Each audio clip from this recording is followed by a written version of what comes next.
Hey guys, welcome back. So in this video, much requested from a very specific Discord member in my Discord, linked in the description below. They want to know, and many other people want to know, how you organize and catalog all these cards.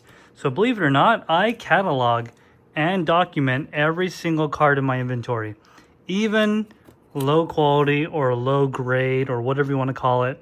So this is an uncommon. I even catalog cards like this. Every single card I have has been cataloged, and I can look it up instantly to see how much I have. In fact, if we come over here to my Pokemon TCG items, you can see these are all the different bundles of cards. They're all coded, so they're all inventoried. Each bundle is a bundle of 200. And I'll show you how I do that in a moment. So over here, we got a little setup. We got our phone set up here for TCG scanning. We're going to be using the TCG Player app simply. And it's held at roughly an angle to the paper. And make sure you use white paper. Remember, white is better. And it actually scans better than against black or some darker color. So usually white works pretty good, but you can try whatever works best for you. And we got our stack of unsorted cards here. So what I'm going to do is essentially I'm going to scan them very quickly, and I'll show you how fast this actually works. And I'm going to show you the difficulties that some of you might be having with holographic cards. Okay, these are all non-holographic, or at least they're supposed to be. I'll find out as I go through them. So for the rest of the time, I'm going to put you guys up here, and that way you can see what I am doing. Okay guys, just to start, I'm going to show you how to set up your TCG Player app. We're going to open up TCG Player. Then I'm going to create a new list. So you just go to your collection, and you might have this empty. I got a whole bunch of stuff scanned in. Each of these is a bundle of 200. So I'm going to create a new list, and I'm going to put 2010 because I'm cataloging in the 2000 series. Create. Then I'm going to click Add with Scanner. Okay, now I have my scanner all set up and everything. And this is essentially how it's going to work, okay? So you're going to take a card, put it down here in the center as best as you can, go away, and it should scan. So you can see that it read it as a 13-cent Great Tusk, and it's a 97 of 162. That is correct. So put this down, and it should do the same thing. So if you're having issues with your scanner for whatever reason, you need to close the app and reopen it. Go to collection. We're going to go to this. So this is actually worth 30 cents. I'm going to set that aside. The way I do it, anything worth more than 10 cents, I set aside. So here's another card. 4 cents. 6 cents. Okay, and you want to see the whole list. You don't really care about everything else. So what we're going to do now, right, is essentially, I'm going to show you how rapidly you can do this. So now you got your cards. So have one card in your hand, have a couple of cards in your other hand. Put it down, then take the other card and use your hand to move it aside. And then continue going like that.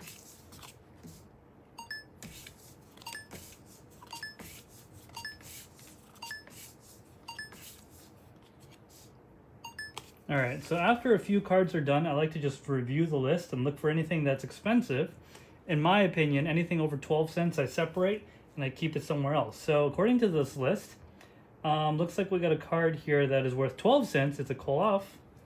So let's get that out of the pile that we just made. This card right here, according to TCG Player, is worth 12 cents.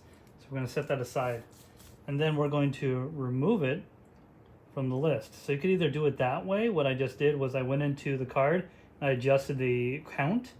Or, just like with this one, you can actually swipe to the left and then delete it. We're going to do that with Great Tusk, swipe and delete. So we got 3 cards that are above 10 cents. And then we got our bulk that's all cataloged, right here. Then every now and then I like to take this pile and then just kind of put it over here as cataloged cards. Okay, so now I'm going to show you the whole process from a wider point of view so you can kind of see what's going on. Again, these are all my high value cards up here, right? These are holos, which I'll get to in just a moment. So again, I'm going to go to my card pile here, take a few, okay, and then just start doing that method I showed you.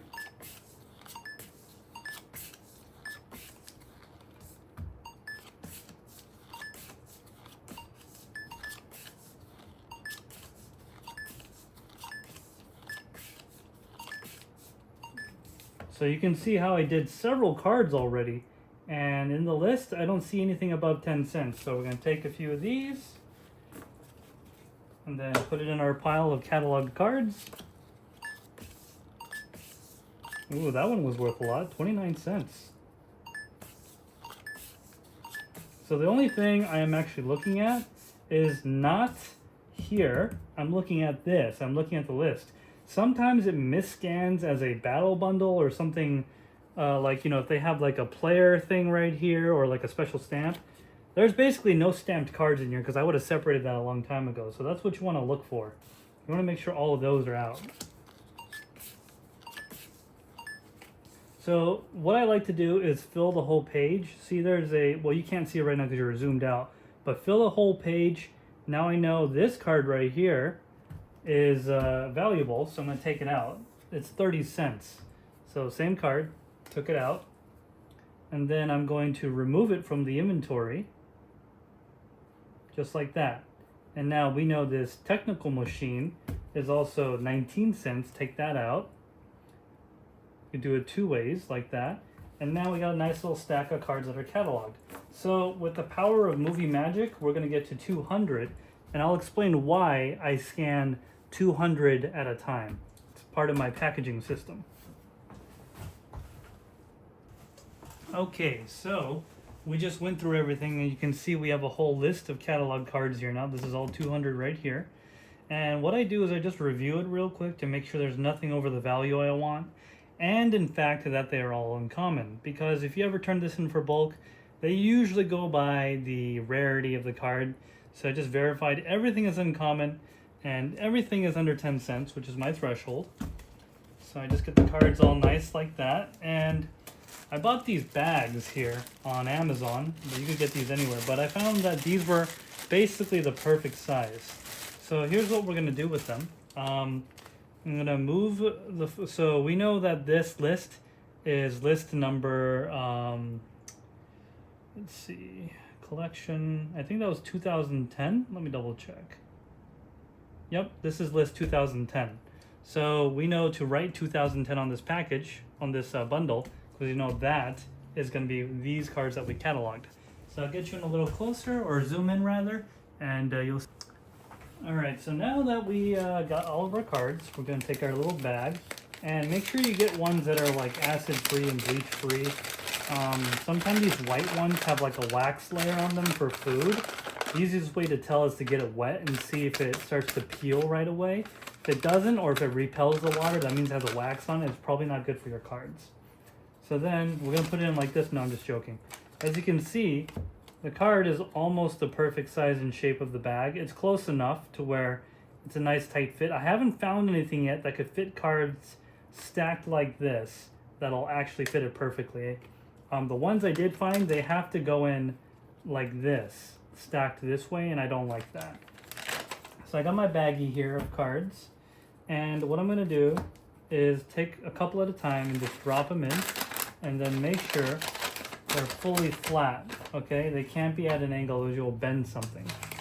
Put them in fully flat, kind of like this.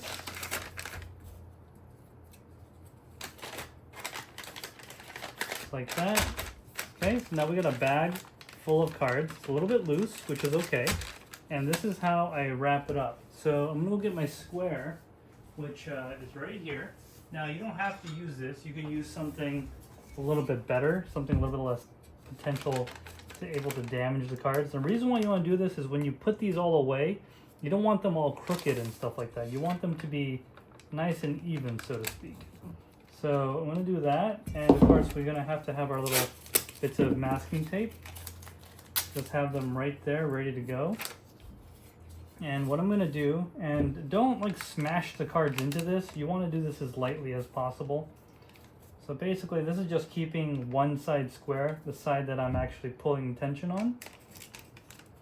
And then I bring them together nice and tight as possible. And then this just holds it in place while I do the other side. So then same thing, try to get the cards all lined up straight. And while it's lined up straight, pull that side, pull this side, and then Tape that together, and now you got a bundle that is nicely and tightly and squared. And I'm just double checking with the square there. So now that that's done, what I like to do is take some tape and let me double check something to make sure I'm doing this consistently. Yep, that's right. Is take the masking tape. Now it's very important you don't use anything strong because you don't want this to accidentally, God forbid, get on the cards, right? And then I take this around here pretty tight because this is going to be like your binding to keep everything together. And I just like to make sure everything's straight while I'm doing it, unlike me. Then we continue on until we make one full rotation. Right there, right there. And push down. There. Now it is nice and tight, and then I like to just roll it. And what this does is it kind of bends over the pieces of paper that are the corners. Because remember, Pokemon cards have their corners cut off, so it's rounded. Don't do this on cards that don't have rounded corners. You will break them, and you will be sad. So now I know that these have been cataloged. I'm going to write down 2010. And then put the symbol, or you could write uncommon. And just write it a few times. Because I know this is catalog number 2010. And then that is how you can organize, catalog, and scan all your cards very quickly. So now I got a little brick here of cards. I know it looks like something else, but it isn't. Anyways, guys, I hope you enjoyed this video. Oh, wait, there's one more thing I almost forgot to tell you about. Sometimes you get cards like these. They don't scan well for whatever reason. So we're going to just go to scan, okay? So these are holographic cards, okay? They're foil cards. And sometimes they don't want to scan for whatever reason, okay? Whatever reason, they don't want to scan. So my best piece of advice to you, right, is to actually kind of just try different angles. And if it doesn't work, well, you'll have to put it in manually. And I don't have to explain that on TCG Player how to put it in manually. But basically, for cards that are reverse holo, have anything shiny on them, the TCG Player app has a problem scanning them, okay? Sometimes, see, I scanned this Great Ball, it comes up as something weird, like Champion's Path, when this clearly is not Champion's Path. The symbols are different. So in that case, you just go in here and you click on that, and basically look for the lowest price one, and you'll probably be pretty close. Or look for the set symbol, which in here it doesn't show, so I gotta look for this manually. And so with the rare cards, right, my last piece of advice, any card that has a foil, reverse holos, is to separate these out completely. Scan all your non-holos first, because those are really easy. They just, as you saw, it was just, I mean, you guys saw that, right? Just like this. You see how fast I'm going? Like that's really easy. It's not that hard. And with these, separate them out by the type of energy it is, okay? And then organize them so where all the light cards are together. That way you only have to scan one, and then all three of these or whatever, all the three gouging fires are inputted. That's the only way I know that actually works. Another way I tried is to basically set this on a white background and just basically try to like do one of these things like on a piece of paper, like hold it and do that.